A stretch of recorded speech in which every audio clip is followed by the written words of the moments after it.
இன்றைக்கி என்ன டாபிக் பார்க்க போகிறோம் அப்படின்னு பார்த்தீங்கன்னா 7th ஸ்டாண்டர்ட் சோஷியல் சயின்ஸ் புக்கில் இருக்கக்கூடிய சோர்சஸ் ஆஃப் மெடிவல் இந்தியா அப்படின்ற டாபிக் தான் பார்க்க போகிறோம். ஸோ ஃபஸ்ட்டு பாருங்கள், லேர்னிங் அப்ஜெக்டிவ்ஸ்க்கு வந்து கொடுத்துருக்காங்க. To account our self with sources of study of medieval India. இடைக்கால இந்தியாவின் வரலாற்றுக்கான சான்றுகளை வந்து நம்ம தெரிஞ்சுக்க போகிறோம். Temples, mosque, tombs, palaces and forts are important sources. கோவில்கள், மசூதிகள், கல்லறைகள், அரண்மனைகள், கோட்டைகள் இதெல்லாம் வந்து முக்கிய சான்றுகளாக இருக்குது. அதெல்லாம் பற்றி நம்ம தெரிஞ்சுக்க போகிறோம். லிட்ரரி அண்ட் இன்ஸ்கிரிப்ஷனல் டெக்ஸ்ட், அதாவது இலக்கியங்கள், பொறிப்புகள் இதெல்லாம் பற்றி நம்ம தெரிஞ்சுக்க போகிறோம். அதே மாதிரி அரப் அண்ட் டர்க்கிஷ் ட்ராவலர்ஸ் வந்து மிடிவல் பீரியடில் வந்து வந்திருப்பாங்க. அவங்களோட பயண நூல்களை பற்றியும் நம்ம வந்து தெரிஞ்சுக்க போகிறோம். இந்த லெசனை பொறுத்த வரைக்கும் நம்ம எந்த ஒரு அரசர்கள் பற்றி நம்ம தெரிஞ்சுக்க போகிறது கிடையாது. அரசர்கள் என்ன பண்ணியிருக்காங்க அதெல்லாம் பற்றி தெரிஞ்சுக்க போகிறது கிடையாது. என்னென்ன சோர்சஸ் இருக்குது இந்த மிடிவல் பீரியடில், நமக்கு என்னென்ன சோர்சஸ் கிடைக்குது, இன்ஃபர்மேஷன் கிடைக்குது, இதை பற்றி தான் நம்ம பார்க்க போகிறோம். ஸோ ஃபஸ்ட்டு பாருங்கள், இன்ட்ரடக்ஷன் கொடுத்துருக்காங்க. The period from AD CE 700 to 1200 and from AD CE 1200 to 1700 are classified as early medieval and later medieval periods respectively in Indian history. So Indian history பொறுத்த வரைக்கும் மூணாக பிரிக்கிறாங்க. ஸோ என்னென்ன அப்படின்னு பார்த்தீங்கன்னா,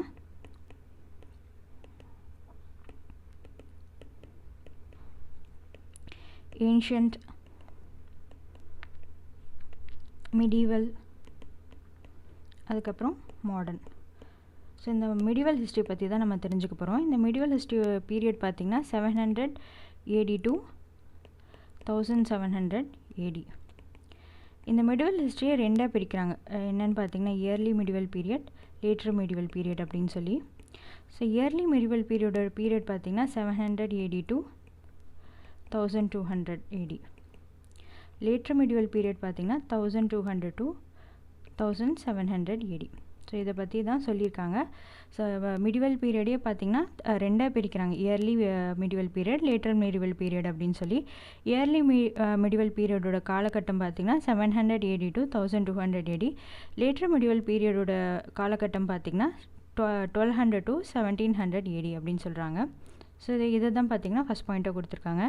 numerous and varied sources are fortunately available to the historians engaging in the study of medieval India. So medieval India பற்றி தெரிஞ்சுக்கணும் அப்படின்னு நினைக்கக்கூடிய ஹிஸ்டாரியன்ஸ்க்கு பார்த்திங்கன்னா நல்வாய்ப்பாக வந்து நிறைய வந்து இன்ஃபர்மேஷன்ஸ் வந்து அவங்களுக்கு வந்து கிடைக்குது.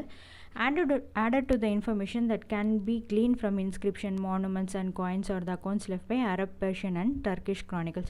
அது மட்டும் கிடையாது, நிறைய இன்ஸ்கிரிப்ஷன்ஸ், கல்வெட்டுகள், செப்பு பட்டயங்கள், நினைவு சின்னங்கள், நாணயங்கள் இதிலிருந்து பார்த்திங்கன்னா அதிகமான செய்திகள் வந்து கிடைக்கப்படுது.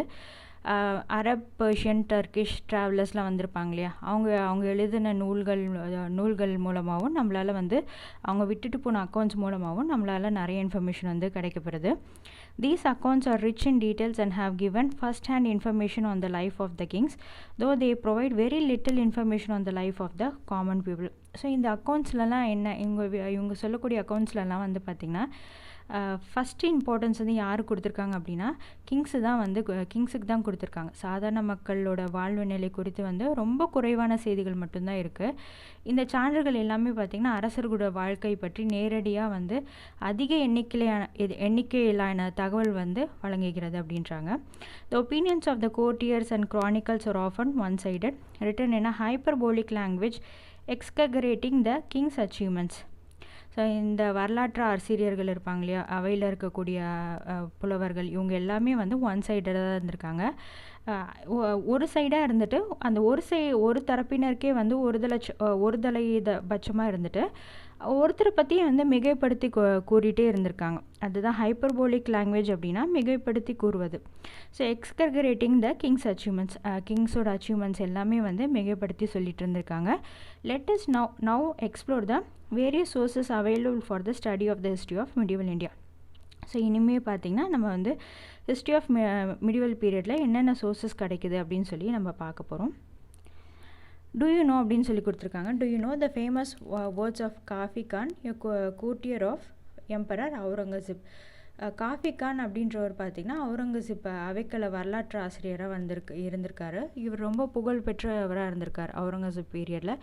இவர் என்ன சொல்கிறார் அப்படின்னு பார்த்திங்கன்னா, it is the duty of an historian to be faithful, to have no hope of profit, no fear of injury, to show no partiality on one side or animosity on the other, to know difference between friend and stranger, and to write nothing but with sincerity. விசுவாசம் உள்ளவராக இருக்கணும். ஒரு வரலாற்று ஆசிரியர் அப்படின்றவர் எப்படி இருக்கணும் அப்படின்னு பார்த்திங்கன்னா, காஃபி கானோட பார்வையில் எப்படி இருக்கணும் எப்படி இருக்கணும்னா, விசுவாசம் உள்ளவராக இருக்கணும், லாப நோக்கம் இல்லாமல் இருக்கணும், ஆபத்து வரும் அப்படின்னு சொல்லி அஞ்சக்கூடாது, ஒருதலை பட்சமாக இல்லாமல் இருக்கணும், விருப்பு வெறுப்பின்றி இல்லாமல் இருக்கணும், நண்பருக்கும் அந்நியருக்கும் இடையே வேற்றுமை பாராமல் இருக்கணும். ஸோ ஃப்ரெண்ட்ஸுக்கும் ஸ்ட்ரேஞ்சர்ஸ்க்கும் பார்த்திங்கன்னா எந்த ஒரு வேற்றுமையும் பாராமல் தான் வந்து ஒரு வரலாற்று ஆசிரியர் வந்து இருக்கணும். அதுக்கப்புறம் பார்த்திங்கன்னா நேர்மையுடன் எழுதணும். ஒருத்தர் ஒருதலை பட்சமாக எழுதக்கூடாது, ஒரு நேர்மையோடு எழுதணும், ஒரு சின்சியாரிட்டியோடு எழுதணும் அப்படின்னு சொல்லி வரலாற்று ஆசிரியரோட கடமைகளாக வந்து காஃபி கான் வந்து குறிப்பிடுறாரு. ஸோ காஃபி கானோட பார்வையில் வந்து ஒரு வரலாற்று ஆசிரியர் வந்து எப்படிலாம் இருக்கணும், ஒரு விசுவாசமாக இருக்கணும், ஒருதலை பட்சமாக இருக்கக்கூடாது, நண்பர் அந்நியர் அப்படின்னு சொல்லி வேற்றுமை பார்க்கக்கூடாது, நேர்மையோடு இருக்கணும் அப்படின்னு சொல்லி குறிப்பிடுறாரு.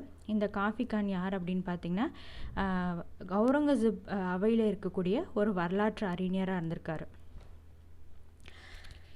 அடுத்த சோர்சஸ் பாருங்கள், சான்றுகள் என்னென்ன அப்படின்னு சொல்லி பார்ப்போம். Sources are the supporting materials, documents or records in the form of evidence that help to reconstruct the past. So கடந்த காலத்தை வந்து மறுகட்டமைக்கணும் அப்படின்ற போது உதவக்கூடிய ஆதாரங்களாக பார்த்திங்கன்னா இந்த சோர்சஸ் வந்து இருக்குது. ஸோ நம்ம வந்து பாஸ்ட்டை வந்து ரீகன்ஸ்ட்ரக்ட் பண்ணணும் அப்படின்னா மெட்டீரியல்ஸ், டாக்குமெண்ட்ஸ் இதெல்லாமே பார்த்திங்கன்னா சோர்சஸாக இருந்திருக்கு. இந்த சோர்சஸை வந்து ரெண்டாக பிரிக்கிறாங்க, ப்ரைமரி சோர்சஸ், செகண்டரி சோர்சஸ் அப்படின்னு பிரிக்கிறாங்க. We examine the detail of political, economic and socio-cultural developments with the aid of the source. So இந்த சோர்சஸோட உதவியோடு பார்த்திங்கன்னா நம்ம அரசியல், பொருளாதாரம், சமூக பண்பாடு, வளர்ச்சி இது போன்ற விவரங்களை வந்து நம்ம வந்து டீட்டெயிலாக வந்து எக்ஸாமைன் பண்ண போகிறோம். ப்ரைமரி சோர்சஸ் என்னென்ன அப்படின்னு பார்த்தீங்கன்னா இன்ஸ்கிரிப்ஷன், மானுமெண்ட்ஸ், காயின்ஸ் அந்த இன்ஃபர்மேஷன் அவைலபிள் இந்த. ஸோ இன்ஸ்கிரிப்ஷனில், மானுமெண்ட்ஸில், காயின்ஸில் என்னென்ன இன்ஃபர்மேஷன் இருக்கோ அதெல்லாமே வந்து ப்ரைமரி சோர்சஸ். செகண்டரி சோர்சஸ் பார்த்திங்கன்னா லிட்ரரி ஒர்க்ஸ், க்ரானிக்கல்ஸ், ட்ராவலாக்ஸ், பயோகிராஃபிக்ஸ், ஆட்டோபயோகிராஃபிக்ஸ் இதெல்லாமே வந்து செகண்டரி சோர்சஸ்ன்னு சொல்கிறாங்க. அதாவது இலக்கியங்கள், அப்புறம் பயணக்குறிப்புகள், அப்புறம் பயோகிராஃபி, சுயசரிதை இதெல்லாம், ஆட்டோபயோகிராஃபி இதெல்லாமே பார்த்திங்கன்னா செகண்டரி சோர்சஸ் அப்படின்னு சொல்லி குறிப்பிட்றாங்க. ஸோ ராக் இன்ஸ்கிரிப்ஷன் எப்படி இருக்கும், காப்பர் பிளேட் இன்ஸ்கிரிப்ஷன் ஒரு ராக்கில் எழுதக்கூடியது தான் பார்த்திங்கன்னா ராக் இன்ஸ்கிரிப்ஷன். அதே வந்து ஒரு செப்பு பட்டயத்தில் வந்து இன்ஸ்கிரைப் பண்ணுறது வந்து காப்பர் பிளேட் இன்ஸ்கிரிப்ஷன். ஸோ அடுத்து பார்த்திங்கன்னா நம்ம இன்ஸ்கிரிப்ஷன் பற்றி பார்ப்போம். இன்ஸ்கிரிப்ஷன் அப்படின்றது தமிழில் பார்த்திங்கன்னா பொறிப்புகள். Inscription are writing engraved on solid surface such as rock, stones, temple walls and metals. Inscription அப்படின்றது பார்த்திங்கன்னா பாறைகள், கற்கள், கோவில் சுவர்கள், உலோகங்கள் இது போன்ற கடினமான மேற்பரப்பின் மேல் பொறிக்கப்படும் எழுத்துக்கள் தான் வந்து இன்ஸ்கிரிப்ஷன் அப்படின்னு சொல்கிறாங்க. The kings royal decrees, dedications and donations, monuments raised in the commemoration of victories in wars, those built in memory of deceased warriors contain rich information about the concerned era. இதில் இந்த இன்ஸ்கிரிப்ஷனில் வந்து என்னென்ன இருக்கும் அப்படின்னு பார்த்திங்கன்னா அரசர் வந்து பிறப்பித்த பேராணைகள், அவர் கொடுத்த கொடைகள், போர்களில் வெற்றி பெற்ற வெற்றிகள் நினைவாக வந்து போரில் மடிந்த வீரர்கள், கம்மமரேஷன் ஆஃப் விக்ட்ரிஸ் இந்த வார்ஸ் அப்படின்னா என்னென்ன விக்ட்ரிஸ்லாம் ஒரு வாருக்கு போகிறாருன்னா அதிலோட அடையக்கூடிய வெற்றிகள்லாம் பார்த்திங்கன்னா அதில் வந்து இன்ஸ்கிரைப் பண்ணியிருப்பாங்க. அதே மாதிரி வந்து போரில் மடிந்த வீரர்கள் நினைவாக எழுப்பப்பட்ட நினைவு சின்னங்கள் இதை பற்றியும் இருக்கும். Contains information about the concerned era, குறிப்பிட்ட காலத்தை சேர்ந்த சில இன்ஃபர்மேஷன்லாம் வந்து இருக்கும் அப்படின்றாங்க. Copper plate grants which were treated as legal documents have significant source value. Copper plates அப்படின்னு சொல்லக்கூடியது பார்த்திங்கன்னா சட்டப்பூர்வ ஆவணமாக இருக்குது. இது வந்து பார்த்திங்கன்னா அதிகமான இன்ஃபர்மேஷன் வந்து இதில் வந்து நமக்கு வந்து கிடைக்குது.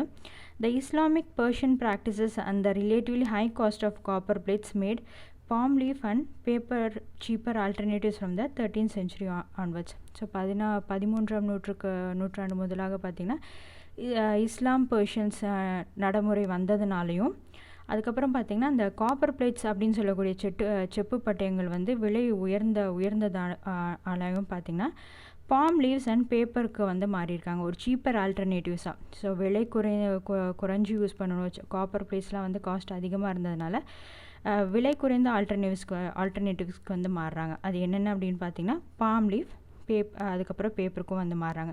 எந்த செஞ்சுரியிலேருந்துன்னு பார்த்திங்கன்னா 13th century ஆன்வர்ட்ஸ்லேருந்து. Several copper plates grants issued during the later Chola period, 10th to 13th century records give to individual priests or teachers who were Hindu, Buddhist or Jaina or to persons of eminence.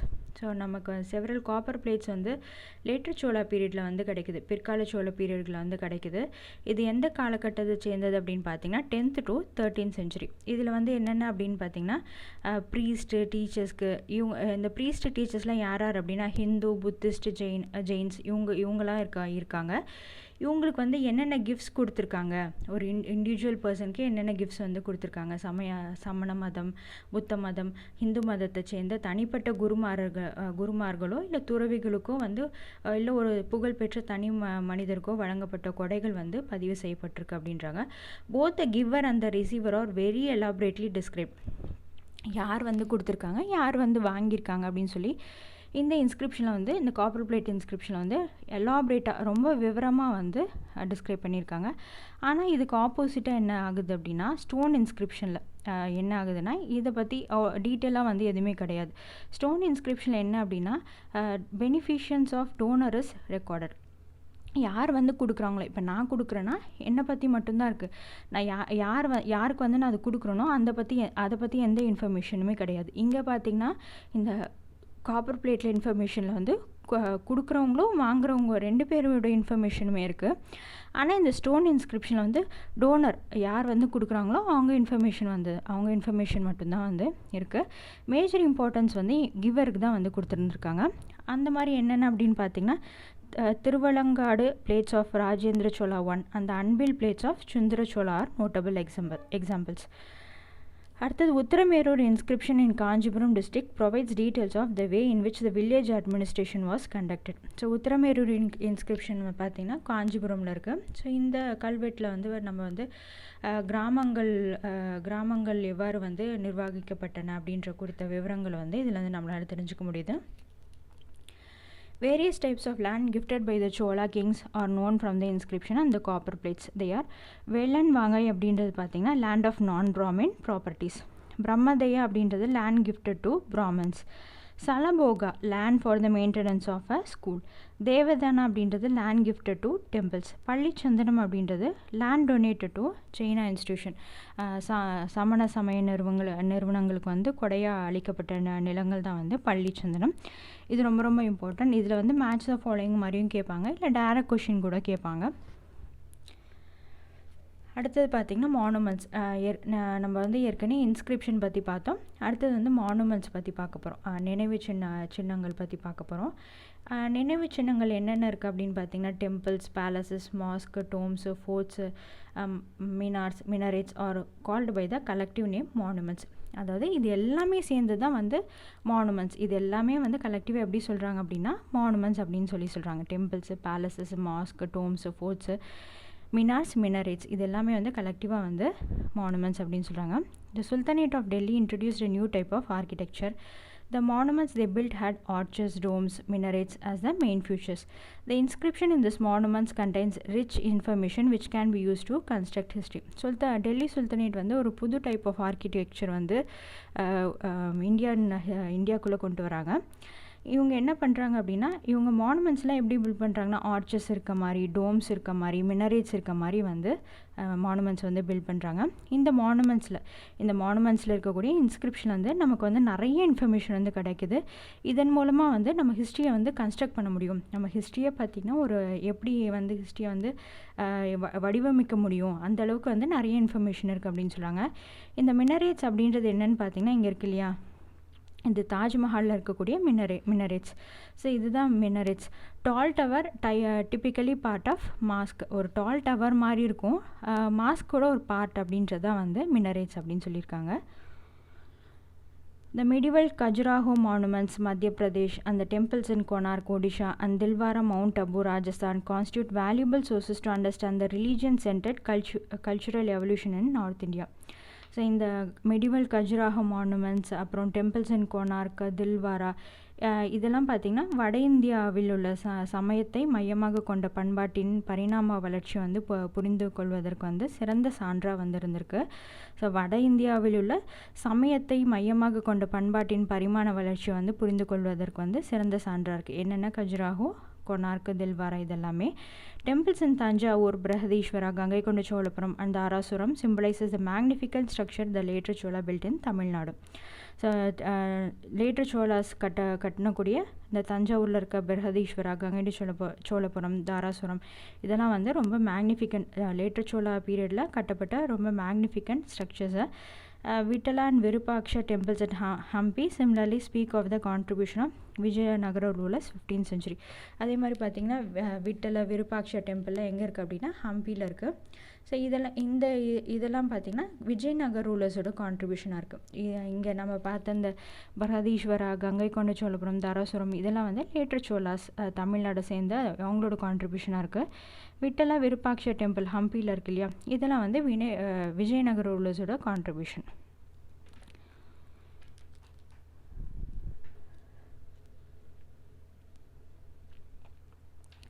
அடுத்தது பாருங்கள், குவாத் உல் இஸ்லாம் மஸ்ஜித், மோட்டி கி மஸ்ஜித், ஜம்மா மஸ்ஜித், ஃபட்டேபூர் சிக்ரி தர்கா all in around Delhi. இந்த குவாத் உல் இஸ்லாம், அதுக்கப்புறம் மசூதி, மோத்தி கி மசூத், ஜம்மா மஸ்ஜித், ஃபத்தேபூர் சிக்ரி இது எல்லாமே பார்த்திங்கன்னா டெல்லியில் உள்ள அருகாமையில் உள்ள இடத்துல தான் இருக்குது. ஆல் இன் அண்ட் அரவுண்ட் டெல்லினா டெல்லியை சுற்றி இருக்கக்கூட மஸ்ஜித் இடங்களாக இருக்குது இது எல்லாமே.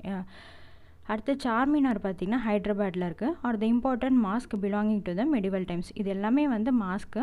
இந்த சொல்லக்கூடிய இந்த 4 மாஸ்க்கு பார்த்திங்கன்னா டெல்லியை சுற்றி இருக்குது. சார்மினார் வந்து ஹைதராபாத்தில் இருக்குது. இதெல்லாமே வந்து மெடிவல் டைம்ஸை சேர்ந்த முக்கியமான மாஸ்க்.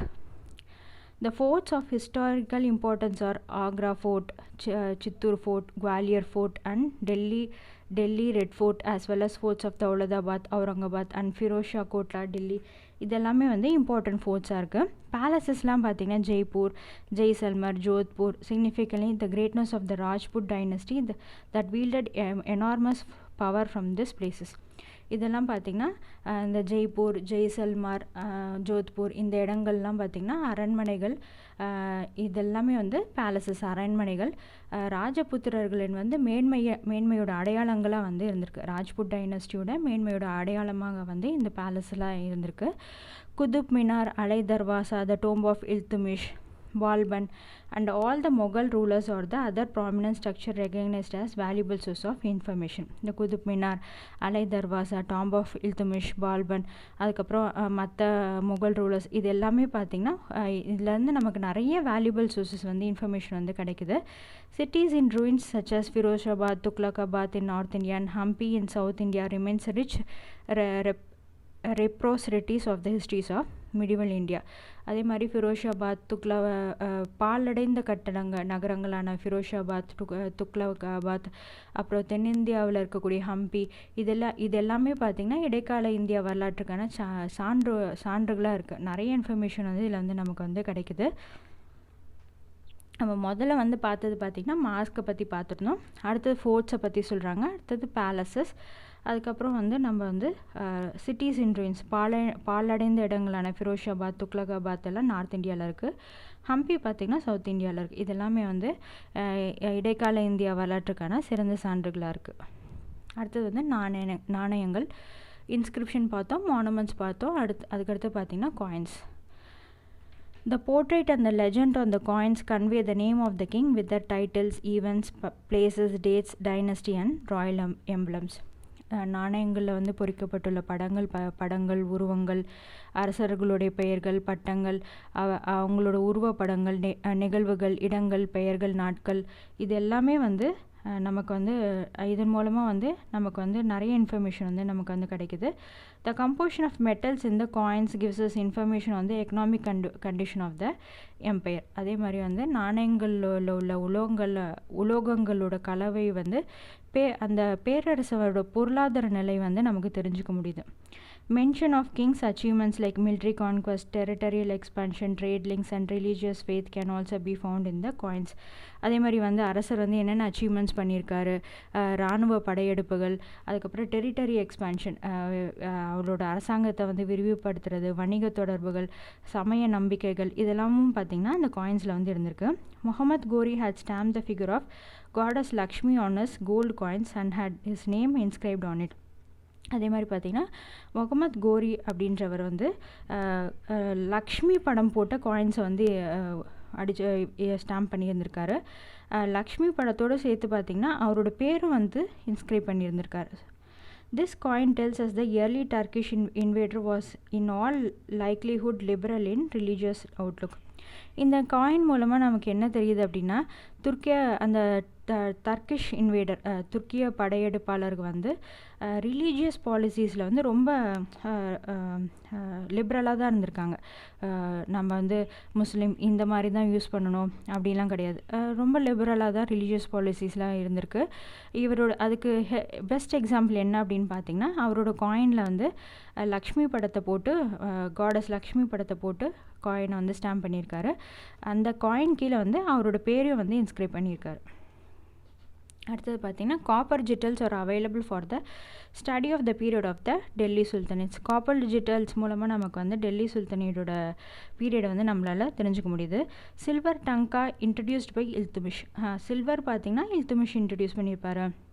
அலாவுதீன் கல்ஜி பார்த்திங்கன்னா கோல்டு காயின்ஸ் வந்து இன்ட்ரடியூஸ் பண்ணுறாரு. முகமது பின் துக்ளக் வந்து காப்பர் டோக்கன் கரன்சி இதெல்லாமே வந்து அவங்க வந்து காயின்ஸை வந்து யூஸ் பண்ணியிருக்காங்க அப்படின்றது நமக்கு தெரிஞ்சுக்க முடியுது. அவங்களோட எக்கனாமிக் ப்ராஸ்பரிட்டியும் வந்து அவங்க பொருளாதாரம் எப்படி இருந்துச்சு அப்படின்றதையும் நம்மளால் தெரிஞ்சுக்க முடியுது.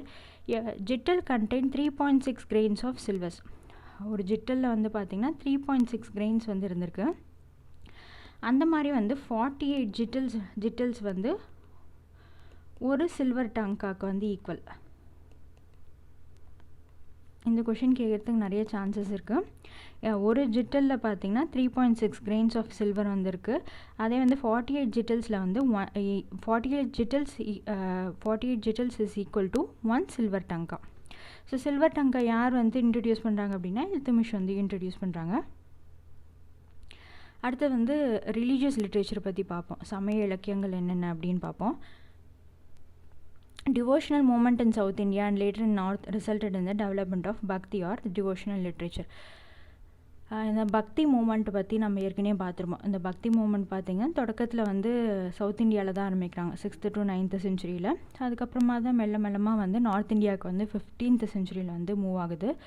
ஸோ இதன் மூலமாக பார்த்திங்கன்னா இந்த பக்தி இலக்கியங்களோட வளர்ச்சி, பக்தி இயக்கம் காரணமாக வந்து பக்தி இலக்கியங்களோட வளர்ச்சி வந்து அதிகமாக இருந்துச்சு அப்படின்றாங்க. ஸோ நிறைய இந்த பீரியடில் பார்த்திங்கன்னா நமக்கு நிறைய டிவோஷனல் லிட்ரேச்சர் வந்து கிடச்சிருக்கு.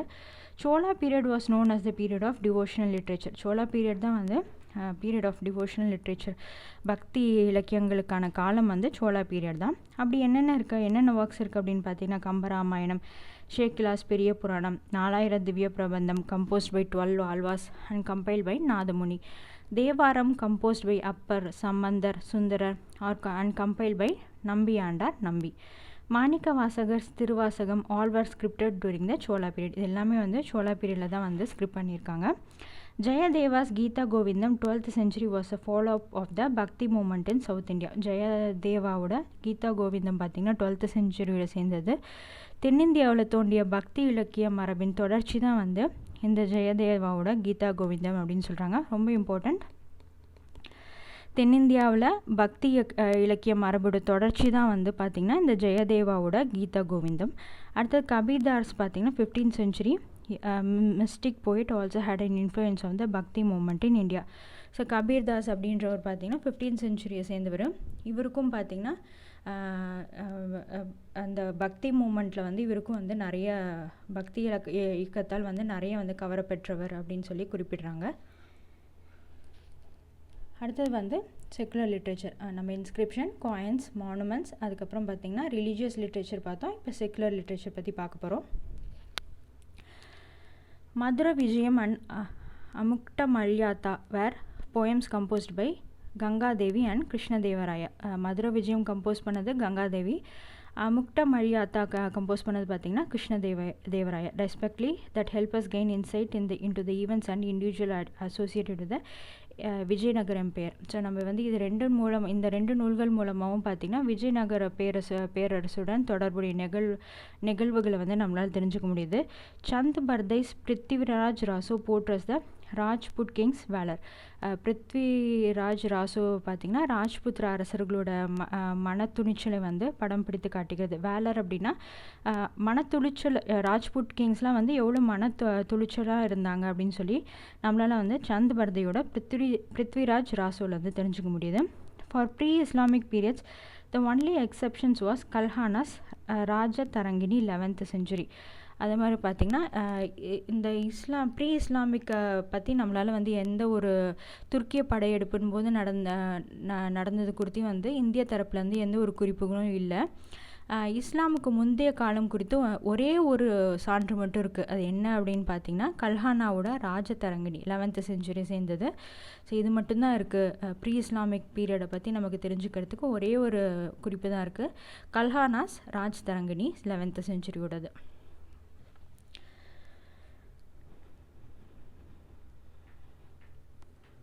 அடுத்து பார்த்திங்கன்னா books, biographics, autobiographics. Minhaj us Siraj patronized by Sultan Nasiruddin Muhammad of Slave Dynasty wrote Tabaqat-i-Nasri. First இங்கே தபகத் துஸ்க் தரிக் அப்படின்னு என்னென்னு பார்ப்போம். தஹாபத் அப்படின்றது பார்த்திங்கன்னா அரபிக் வேர்ட், மீனிங்னா ஜென்ரேஷன் ஆர் சென்ச்சுரிஸ். துஸ்க் அப்படின்றது பார்த்திங்கன்னா ஆட்டோபயோகிராஃபி. இது மட்டும்தான் வந்து பெர்ஷியன் வேர்ட். இது மற்றது ரெண்டுமே வந்து அரபிக் வேர்ட்ஸ் தான். தரிக் ஆர் தஹுக் அப்படின்றது பார்த்திங்கன்னா Arabic words meaning history. So Tabaqat அப்படின்றது generation or centuries. So Minhaj us Siraj அப்படின்றவர் பார்த்திங்கன்னா யாரால் ஆதரிக்கப்படுறார் அப்படின்னா ஸ்லேவ் டைனஸ்டி சேர்ந்த சுல்தான் நஸ்ருதீன் முகமதால் ஆதரிக்கப்படுறாரு. இவர் தான் பார்த்திங்கன்னா தபகத்-ஐ-நஸ்ரியை வந்து எழுதியிருக்காரு. இதில் வந்து என்ன தெரிஞ்சுக்க முடியுது அப்படின்னா கான்குவஸ்ட் ஆஃப் முகமத் கோரி டு AD 1260. ஸோ அவரை பற்றி நம்மளால் தெரிஞ்சுக்க முடியுது. இவர் இந்த மின்ஹஜ் உஸ் சிரஜை வந்து யார் ஆதரிச்சிருக்காங்க? சுல்தான் நஸ்ருதீன் தானே ஆதரிச்சிருக்காரு. ஸோ அதனால் பார்த்திங்கன்னா அவருக்கு சிறப்பு செய்யும் வகையில் வந்து அவருடைய பேரையே வந்து இந்த புக்குக்கு வந்து எழுதியிருக்காரு. ஸோ நசீர் அப்படின்றதுனால தபகத்-ஐ-நஸ்ரி அப்படின்னு சொல்லி எழுதியிருக்காரு. இந்த நூலோட சுருக்க உரையில் பார்த்திங்கன்னா முகமது கோரியோட படையெடுப்பு தொடங்கி 1260 வரையிலான நிகழ்வுகள் குறித்து செய்திகளாக வந்து கூறியிருக்காங்க.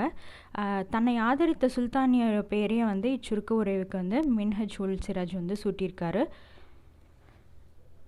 In the 13th century, Hasan Nizami, a migrant from Ghazni, wrote Taj-ul Mazid towards the end of the Iltutmish rule. It provides information about Qutbuddin Aibak and is considered the first official history of the Delhi Sultanate. ரொம்ப important. இதுதான் பார்த்தீங்கன்னா first official history of Delhi sultanate. So 13th centuryயில் வந்து sultan இல்துமிஷினோட இறுதி காலத்தில் வந்து கஜினியிடமிருந்து புலம்பெயர்ந்து வந்திருந்த ஹாசன் நிசாமி அப்படின்றவர் பார்த்திங்கன்னா தஜ்-உல் மாசிர் அப்படின்ற நூலை வந்து எழுதியிருக்காரு. குதுபுதீன் ஐபக் பற்றிய பல செய்திகளை வந்து இந்த நூலில் வந்து முன்வைக்கிறாரு. இந்த நூலே பார்த்திங்கன்னா டெல்லி சுல்தானியத்தினோட வரலாற்றை கூறும் அரசின் இசைவு பெற்ற முதல் நூலாகும். Official history of Delhi sultanate எது அப்படின்னு சொல்லி டைரக்ட் கொஷினு கேட்பாங்க. எது அப்படின்னு பார்த்திங்கன்னா தஜ்-உல் மாசிர் அப்படின்றது. யார் எழுதியிருக்காங்க அப்படின்னா ஹாசன் நிசாமி அப்படின்றவர் எழுதியிருக்காரு. அடுத்து Ziauddin Barani, a courtier of Muhammad Tughlaq, wrote Tariq-i-Firoz-Shahi, in which he dealt with the history of Delhi Sultanate from Ghiyasuddin Balban to the early years of Firoz Shah Tughlaq. அடுத்து பார்த்திங்கன்னா ஜியாதுன் பரணி அப்படின்றவர். இவர் வந்து முகமது துக்லக் அவையில் இருந்தவர். இவர் வந்து Tariq-i-Firoz-Shahi அப்படின்றவர் பற்றி எழுதியிருக்காரு. இந்த நூலில் பார்த்திங்கன்னா கியாசுதீன் பால்பன் முதல் ஃபிரோஸ் ஷா துக்லக் தொடக்க கால ஆட்சி வரையிலான டெல்லி சுல்தானியத்தோட வரலாற்றை வந்து இதில் வந்து விளக்கி கூறியிருக்காரு. அடுத்து பார்த்திங்கன்னா ஃபெரிஸ்டாவோட தரிக்-ஐ-ஃபிரிஸ்டா 16th centuryயோட சேர்ந்தது. இதில் வந்து என்ன தெரியுது அப்படின்னா history of the rise of the Mughal power India, எப்படி வந்து மொகலாய் ஆட்சி வந்து எழுச்சி பெற்றது அப்படின்னு சொல்லி இந்த புக்கில் வந்து நம்மளால் தெரிஞ்சுக்க முடியுது. ஃபெரிஸ்டாவோட தரிக்-ஐ-ஃபிரிஸ்டா அப்படின்ற புக்கில் இருந்து. ஸோ தபகத் அப்படின்றது பார்த்திங்கன்னா ஜென்ரேஷன்ஸ் ஆர் சென்ச்சுரிஸ். துஸ்க் அப்படின்றது ஆட்டோபயோகிராஃபி. தாரிக் ஆர் தஹக்குக் அப்படின்றது பார்த்திங்கன்னா மீனிங் வந்து ஹிஸ்ட்ரி அப்படின்னு அர்த்தம்.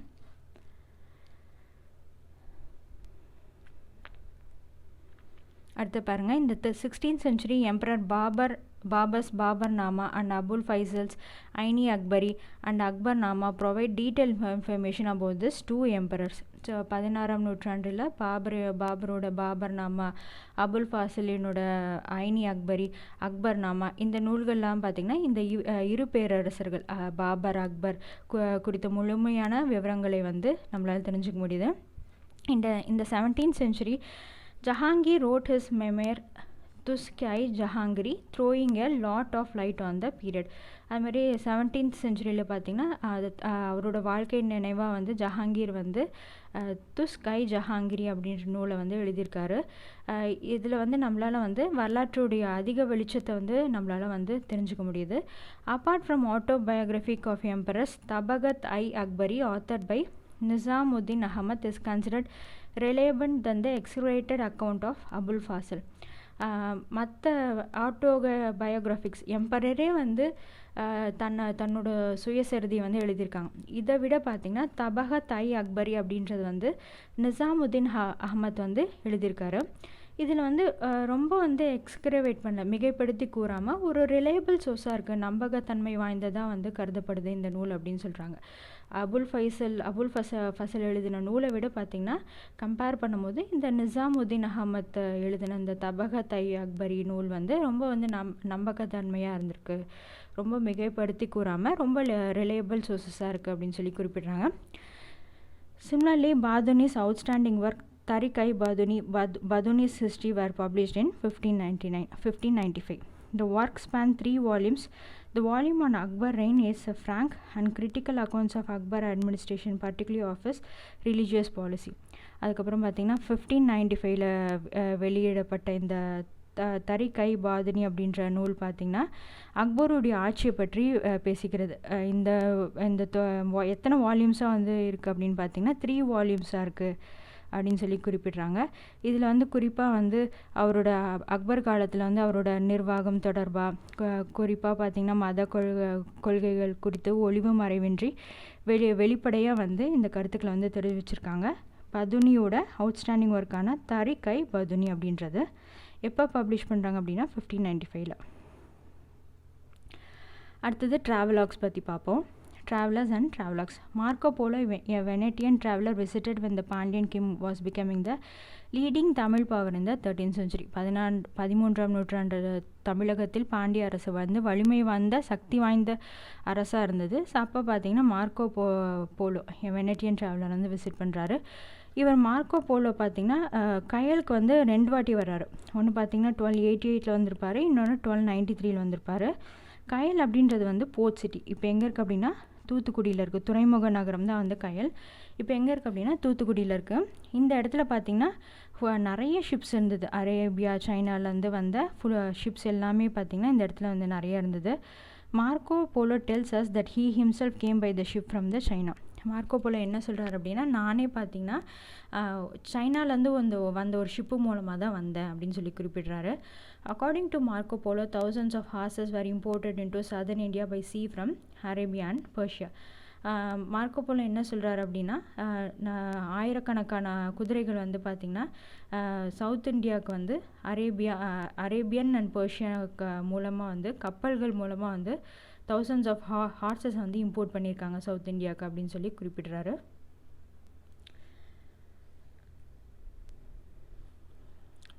அடுத்து பார்த்திங்கன்னா அல்புரேனி 11th century accompanied Muhammad of Ghazni in one of his campaigns and stayed in India for 10 years.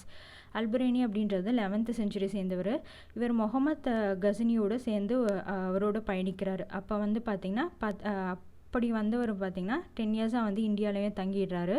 The most accurate account of Muhammad Somnath expedition is that of அல்புரேனியோட துல்லியமான தகவல் மூலமாக தான் வந்து சோம்நாத் படையெடுப்பை வந்து நம்மளால் தெரிஞ்சுக்க முடியுது. சோம்நாத் எக்ஸ்பெடிஷன் அப்படின்னு சொல்லி படிக்கிறோம். முகமது கசனியோட சோம்நாத் எக்ஸ்பெடிஷன் வந்து எப்படி தெரிஞ்சுக்க முடியுது, துல்லியமாக தெரிஞ்சுக்க முடியுது அப்படின்னா அல்புரேனி அக்கௌண்ட் மூலமாக தான் நம்ம இதில் தெரிஞ்சுக்க முடியுது. Was learned man and a scholar he travel all over India trying to understand India and her people. So ஒரு கற்றறிந்த நல்ல வந்து ஒரு அறிஞராக இருக்கார். இந்தியா ஃபுல்லாக ட்ராவல் பண்ணி இந்தியன் மக்களை பற்றி புரிஞ்சுக்கிறாரு. அதே மாதிரி வந்து சான்ஸ்கிரிட்டை வந்து படிக்கிறார். சான்ஸ்கிரிட் வந்து தெரிஞ்சுக்கிறாரு. And study the philosophy of India. இந்தியாவை பற்றியும் பார்த்திங்கன்னா நல்லா வந்து அங்கே இருக்கக்கூடிய மக்கள், அதுக்கப்புறம் வந்து இந்தியாவோட தத்துவங்கள், ஃபிலோசஃபி ஆஃப் இந்தியானா இந்தியாவோட தத்துவங்களை வந்து அவர் வந்து கற்றுக்கிறாரு. In his book Tahqiq-i-Hind, Alberuni discuss the Indian condition system of knowledge, social norms and religion. அவரோட புக்கான தஹக்-ஐ-ஹிந்தில் வந்து பார்த்திங்கன்னா அல்புரேனி எழுதின புக் இது. இதில் வந்து இந்தியாவோட கண்டிஷன் எப்படி இருந்தது, இந்தியாவோட நிலை எப்படி இருந்தது, அறிவு முறை எப்படி இருந்துச்சு, அவங்களோட நாலேஜ் எப்படி இருந்தது, சோஷியல் நார்ம்ஸ் சமூக விதிகள், அப்புறம் ரிலீஜன் மதம், இதெல்லாம் பற்றி அவரோட புக்கில் வந்து விவாதிச்சிருக்காரு.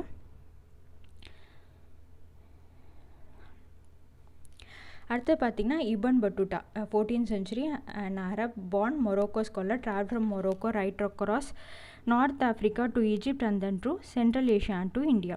இபன் பட்டூட்டா அப்படின்றவர் பார்த்திங்கன்னா அரேபியாவில் பிறந்தவர். மொரோக்கோ நாட்டு அறிஞரான இபன் பட்டூட்டாவை பார்த்திங்கன்னா 14th century சேர்ந்தவர். மொரோக்காவிலேருந்து புறப்படுறாரு.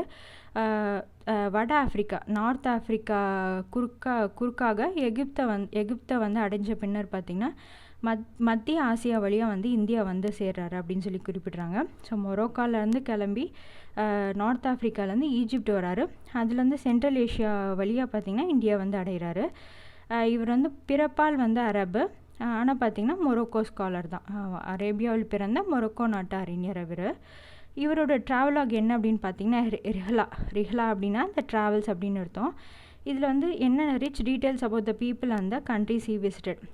என் பீப்புள்ஸை பற்றி நிறைய இன்ஃபர்மேஷன் இருக்குது.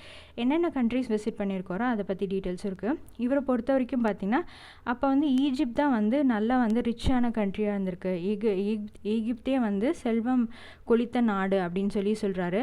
ஏன்னு பார்த்திங்கன்னா மேற்கிந்திய நாடுகளான இந்தியாவின் வணிகம் முழுவதும் பார்த்திங்கன்னா எகிப்து வழியாகவே வந்து நடைபெற்றிருக்கு. ஸோ இந்தியன் ட்ரேட் ஃபுல்லாகவே பார்த்திங்கன்னா எகிப்து வழியாகவே வெஸ்ட் பாஸ்ட்டில் தான் நடந்திருக்கு. ஸோ அதனால் என்ன சொல்கிறாரு அப்படின்னா ஈஜிப்ட் தான் வந்து அப்போ வந்து ரிச்சாக இருந்திருக்கு அப்படின்னு சொல்லி குறிப்பிட்றாரு.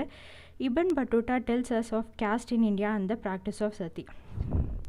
ஸோ இபன் பட்டூட்டா பார்த்திங்கன்னா இந்தியாவில் வந்து கேஸ்ட் சிஸ்டம் இருந்திருக்கு, சதி இருந்திருக்கு அப்படின்னு சொல்லி குறிப்பிட்றாரு. உடன்கட்டை ஏறுதல் இதெல்லாம் பற்றி குறிப்பிட்றாரு. We learn from him that Indian merchants were carrying on a brisk trade in foreign ports and Indian ships in the seas. இவரோட வெளிநாட்டு துறைமுகங்களில் பார்த்திங்கன்னா இந்திய வணிகர்கள் வந்து விறுவிறுப்பாக வந்து வணிக நடவடிக்கைகள் குறித்து வந்து அதே மாதிரி வந்து கடலில் வந்து காணப்பட்ட இந்திய கப்பல்கள் பற்றியும் வந்து நம்ம வந்து அவர்கிட்ட இருந்து தான் தெரிஞ்சுக்கிறோம். ஸோ பிரிஸ்க் ட்ரேட் இருந்தது ஃபாரின் போர்ட்ஸில். அதே மாதிரி பார்த்திங்கன்னா இந்திய கப்பல்கள் பற்றியும் வந்து நம்ம இவர்கிட்ட இருந்து தான் தெரிஞ்சுக்கிறோம். இவரோட அக்கௌண்ட்டான இந்த ரிஹ்லாலேருந்து தான் நம்ம தெரிஞ்சுக்கிறோம். He describe the city of Delhi a vast and magnificent city. Delhi வந்து ஒரு பறந்து விரிந்த நேர்த்தியான நகரம் அப்படின்னு சொல்லி விவரிக்கிறாரு. Those are the days when sultan Muhammad bin Tughlaq transferred his capital from Delhi to Devagiri Daulatabad இந்த south converting this city into a desert. ஸோ இவர் வந்து விசிட் பண்ண காலகட்டத்தில் தான் பார்த்திங்கன்னா முகமது பின் துக்ளக் வந்து அவரோட கேபிட்டல் வந்து டெல்லியிலேருந்து தேவகிரிக்கு வந்து மாற்றிருக்காரு. தேவகிரி அப்படின்றது தௌலதாபாத் சவுத்தில் இருக்குது. ஸோ இதன் மூலமாக எப்படி வந்து சிட்டி வந்து டெசர்ட் ஆச்சு, டெல்லி பார்த்திங்கன்னா எப்படி வந்து பாலைவனம் ஆச்சு அப்படின்னு சொல்லி இவரோட குறிப்புகளை வந்து தெரிஞ்சுக்க முடியுது. In the south, Vijayanagar had many foreign visitors who left behind their detailed accounts of the state. So south side பார்த்திங்கன்னா நம்ம விஜயநகர் எம்பையரில் வந்து நிறைய ஃபாரினர்ஸ் வந்து விசிட் பண்ணியிருக்காங்க. ஸோ அவங்களோட அக்கௌண்ட்ஸ், அந்த ஃபாரினர்ஸ் அக்கௌண்ட்ஸ்லேருந்து நம்மளால் வந்து விஜயநகர் எம்பையர் சவுத்தை பற்றிலாம் நம்மளால் தெரிஞ்சுக்க முடியுது. அண்ட் இட்டாலியன் நேம் நிக்கோலோ கொண்டி கேம் இன் 1420. 1420க்கு பார்த்திங்கன்னா 1420ல் நிக்கோலோ கொண்டி அப்படின்றவர் இட்டாலியன் நாட்டை சேர்ந்தவர். இவர் வந்து விசிட் பண்ணுறாரு விஜயநகர் எம்பையருக்கு. Abdul Razzaq came from Herat the court of great Khan in Central Asia 1443. Abdul Razzaq அப்படின்றவர் பார்த்திங்கன்னா 1443 விசிட் பண்ணுறாரு. Domingo Paes a Portuguese traveller visited the city in 1522. So match following மாதிரி கேட்குறதுக்கு சான்ஸ் இருக்குது. நிக்கோலோ கொண்டி எப்போ வந்தார், அப்துல் ரசாக் எப்போ வந்தார், டாமிங்கோ பியாஸ் எப்போ வந்தார் அப்படின்னு சொல்லி கேட்குறதுக்கு வாய்ப்பு இருக்குது. All of them recorded their observation which are very useful for us today to know the glory of the Vijayanagar Empire. So இவங்க எல்லாமே பார்த்திங்கன்னா என்னென்ன நடந்திருக்கு அப்படின்னு சொல்லி அவங்களோட என்னென்ன பார்த்துருக்காங்களோ, அவங்க அப்சர்வேஷன்லேருந்து என்னென்ன பார்த்துருக்காங்களோ அது எல்லாமே வந்து ரெக்கார்ட் பண்ணியிருக்காங்க. ஸோ அதனால தான் பார்த்திங்கன்னா நம்ம வந்து விஜயநகர பேரரசோட பெருமையை வந்து நம்ம வந்து சிறப்பாக வந்து தெரிஞ்சுக்க முடியுது. Dash are the writings engraved on solid surface as rock, stones, temples, walls and metals. Answer பார்த்தீங்கன்னா inscriptions. Dash was the land gifted to temples. என்ன அப்படின்னு பார்த்தீங்கன்னா devadana. Dash period was known as the period of devotional literature. So Chola period தான் பார்த்தீங்கன்னா period of devotional literature. Dash provides information about the first sultan of Delhi. First sultan of Delhi வந்து நம்மளால் எதுலேருந்து தெரிஞ்சுக்க முடியுது அப்படின்னா தாஜ் உல் மசிர் அப்படின்றது வந்து நம்மளால் தெரிஞ்சுக்க முடியும். And Arab born Morocco scholar travel from Morocco to India. யார் அரப் பார்ன் மொரோக்கோ ஸ்காலர் அப்படின்னு சொல்லிட்டாங்களே யார் அப்படின்னு பார்த்தீங்கன்னா இபின் பட்டுட்டா.